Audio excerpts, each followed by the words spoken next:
Je pekné.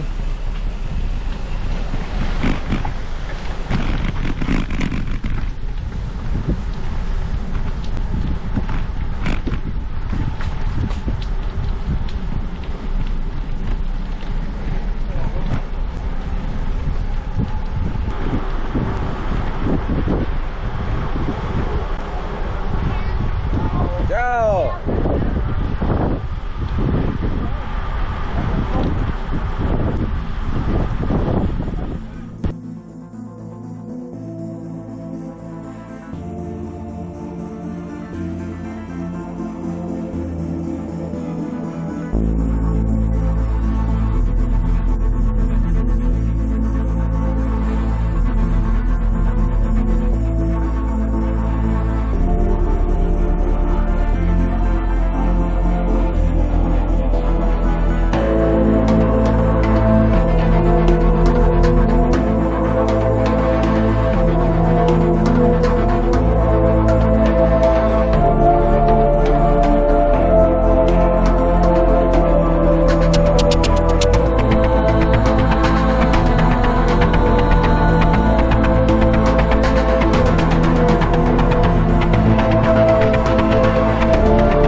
Poprvýkrát sme sa rozhodli využiť služby cestovnej kancelárie Cyklozájazdy EÚ a nechali sme sa dopraviť do nádherného okolia jazera Lago di Garda v Taliansku.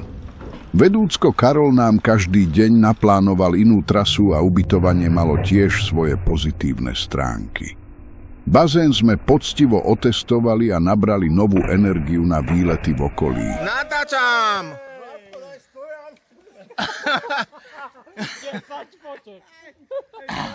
Tripod, do vody. Plavajúci tripod.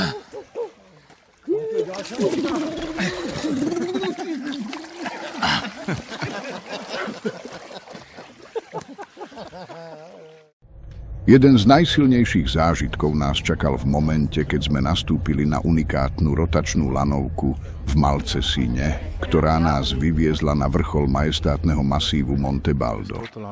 Počas jazdy sa kabína otáča o 360 stupňov, takže sme mali jazero a okolité štíty počas stúpania doslova ako na dlani. Z vrcholu vo výške takmer 1800 metrov sme sa pustili na bicykloch po asfaltovej ceste smerom k priesmiku Boca del Crere. Cesta nás viedla cez nádherné, tiché, vysokohorské údolie, kde sa strmé vápencové steny striedali so šťavnatými alpskými lúkami a my sme si užívali každý meter v tejto monumentálnej scéne. A není sotolinka a brzdy mi pískajú. Výborne.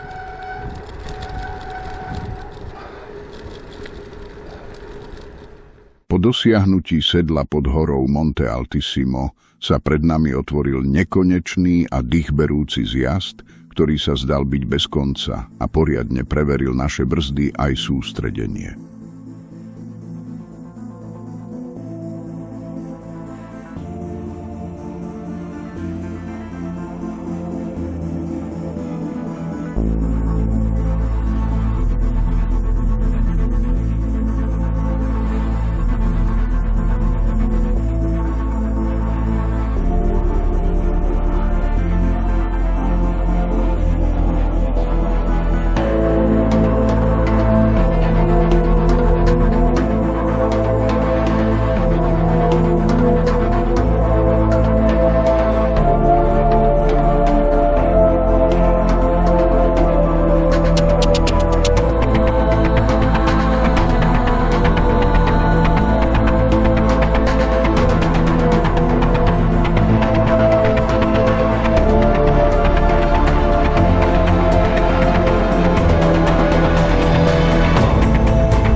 Trasa nás viedla cez malebnú horskú obec Besagno a ďalej prudko klesala smerom k mestu Mori.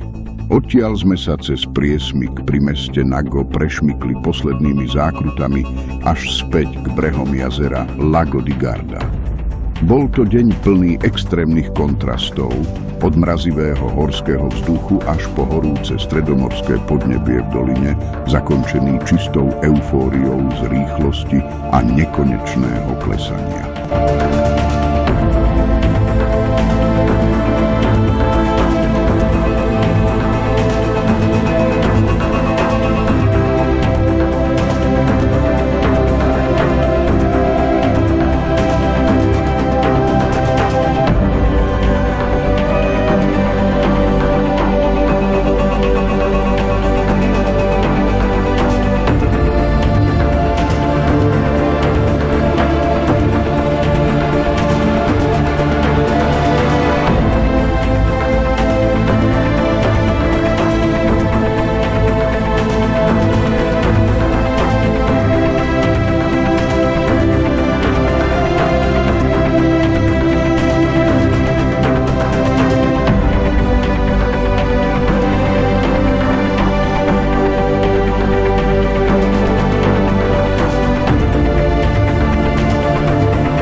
Lago di Garda je skutočným klenotom severného Talianska a jeho fascinujúci príbeh sa začal písať už pred miliónmi rokov. Z geologického hľadiska je jazero Lago di Garda výsledkom monumentálnej sily prírody. Vzniklo počas poslednej doby ľadovej, kedy obrovský ľadovec s názvom Adige vyhlbil hlbokú brázdu medzi vápencovými štítmi Alp. Keď sa ľadovec približne pred 10 000 rokmi stiahol, zanechal po sebe obrovskú morénovú priehlbinu, ktorú zaliala priezračná voda. Jazero má dnes rozlohu približne 370 km štvorcových a v najhlbšom bode dosahuje úctyhodných 346 metrov. Jeho severná časť pripomína Norský fjord so strmými stenami, zatiaľ čo juh sa rozširuje do úrodnej nížiny, kde sa darí olivovníkom a viniciam. Táto oblasť je unikátna aj tým, že sa o ňu delia 3 významné talianske administratívne celky. Sever patrí autonómnej provincii Tridentsko, východné brehy spravuje Benátsko a západná časť náleží k Lombardsku. Každý z týchto regiónov prináša do okolia jazera svoju špecifickú kultúru a gastronómiu. Dominantou celej oblasti sú však pohoria, ktoré jazero obklopujú a chránia ho pred chladným severným vetrom.